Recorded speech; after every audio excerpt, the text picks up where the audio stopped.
The story of Vlad A4 and lvanguy. Episode 1. After the incident in the ghetto, when bandits kidnapped YouTubers and Chicky Bomboni, city authorities fenced off the dangerous area and set up a checkpoint. Vlad A4's filming location was also in the same area, and challenge participants couldn't access the shoot. There were long checks and lines at the checkpoint. The blogger's business improved. He and his close friends decided to look for a new location to film the challenges, something cheaper and further from the city. They found a good option on Avida, an old house outside of town, in a quiet area. They called the owner and met him in town. He turned out to be a very shady guy, but the guys didn't care. They just wanted to get out of the ghetto. Vlad suggested they go to the store before leaving, and this guy laughed slyly. Yeah, right, that's the same camp counselor from the story about the rich kids. In that story, he was seriously injured by a schoolboy, but doctors saved him by reattaching his legs. After his recovery, he was sent to prison for kidnapping children at a camp. And how he ended up here, I don't know yet. At the store, the guys bought things for a new challenge: eat a watermelon without being the first to pee. And then they set off for their new home. The road led through a narrow gorge, and the guys drove very carefully. The house turned out to be in a small hollow between the mountains. A creepy place, but at least you can do whatever you want. They unloaded their equipment and went to look around the house, choosing where everything would go. They felt like they'd seen this house in some game.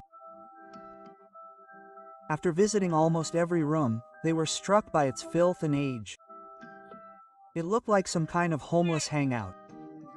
But they weren't upset, deciding to eventually renovate everything. Having decided who would sleep where, they decided to check the area around the house.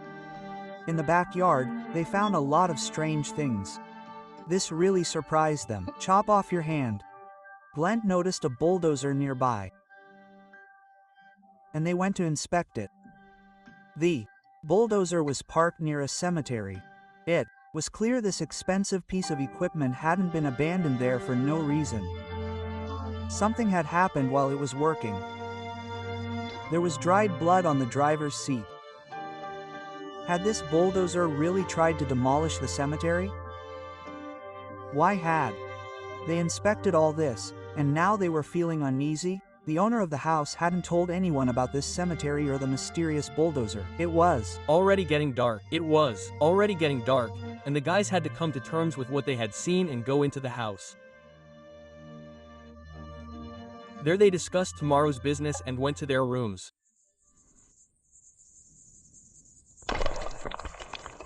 That night, Kabakov was awakened by a loud noise outside, as if something had fallen. Since he was awake, he decided to go to the bathroom, and, going out into the hall, noticed something strange. It was as if someone was on the first floor. Someone was walking there. He felt creepy, but maybe it was one of his friends. He quietly made his way downstairs. He was surprised by what he saw. Who had locked the door? The front door was locked with a multitude of locks and bolts.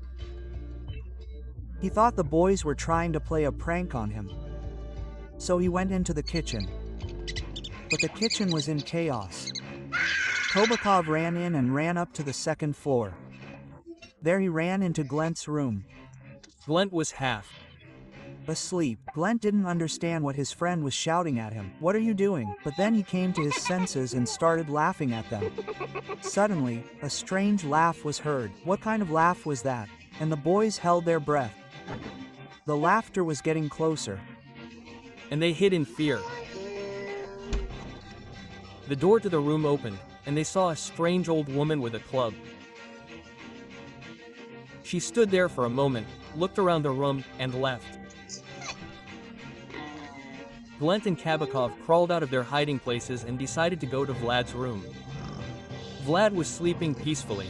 His friends woke him up and started telling him what had happened. But, naturally, Vlad didn't believe it and burst out laughing. Glenn shut him up, but it was too late. Granny heard. The boys hid again, and Vlad followed suit, just in case. He continued to disbelieve until Granny entered their room. This time, she didn't leave immediately, but wandered around the room for a long time, as if sniffing. Approaching the cabinet where Kabakov was hiding, she suddenly opened it. Kabakov screamed. Granny hit him with a baton and dragged him away. Vlad and Glent were shocked. They had seen all this from under the bed, but there was nothing they could do. After waiting for Granny to get a little further away, they climbed out and headed for the exit. But it was locked. Then they went to the backyard, where they had gone to the cemetery yesterday. But there, too, it was locked by some strange system. They decided to look for something to open the doors, and headed back into the house.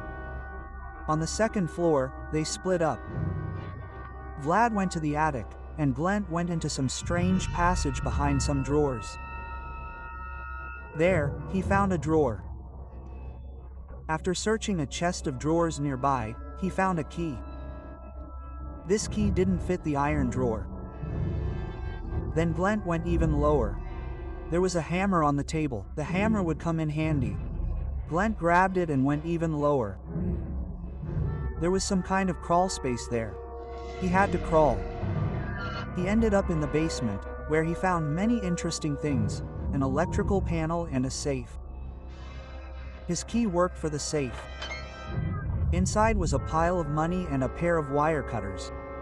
He didn't know what to do. Grab the money? No, he wouldn't get far with that. So he grabbed the wire cutters. Opening the panel, Glent remembered that there was an electric lock with a blue wire on the front door and cut it.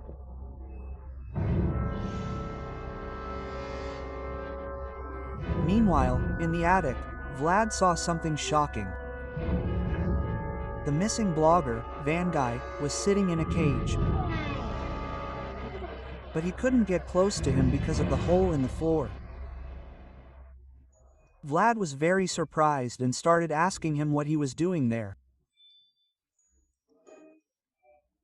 lvanguy briefly explained that he rented this house a couple of years ago for parties and vlogging. But the whole background was spoiled by that cemetery behind the house. He decided to demolish it. I bought a bulldozer, and when he drove the bulldozer up to the cemetery, a crazy old woman attacked him and hit him over the head with a baton. He woke up in this cage. That's how I ended up here. Sometimes the owner of the house comes and feeds him some bread. 2 years on one. And he goes to the bathroom right in a bucket. And what was this? Vlad noticed a vent in the wall and there was some kind of key behind the fan. It's an oats key. It's a bulldozer key. But lvanguy couldn't even imagine what it was doing there. I know what it was doing there. I needed a screwdriver to turn off the fan and get the key. No way. But Vlad had a wheelbarrow, so he didn't need a bulldozer. lvanguy pitifully asked for help escaping the cage. The owner of the house told him the key to the cage was in the attic, guarded by a giant spider, Polivo. But at that moment, Vlad saw the old woman in the hole, the old woman coming this way, heading toward the attic, and hid in some passage. Meanwhile, Glent found a screwdriver and used it to open some secret compartment. Inside was a red key for the red lock of the front door. Excellent, Glent was delighted, and ran after Vlad. Along the way, he smashed open an iron box with a hammer and found syringes with sleeping pills inside. When he got to the attic, he saw Granny there, trying to get Vlad. He took advantage of this opportunity and stabbed her right in the back. The old woman collapsed and began snoring. They were running out of time. Granny's about to wake up. I can open the door. Glenn showed Vlad the key and hammer. They rushed to the door. Ivan, Guy shouted after them for help. But their instinct for self-preservation kept them from stopping. Tim would live. The boys ran outside and got into the car. When they reached the gorge, they had to stop. How could this happen? Apparently, rocks fell from the cliffs during the night and blocked the road. Vlad remembered the bulldozer and realized they'd have to go back to Ivan Guy for the keys and clear this rubble from the road. Hey, Grandma, get up quickly, they'll be back soon.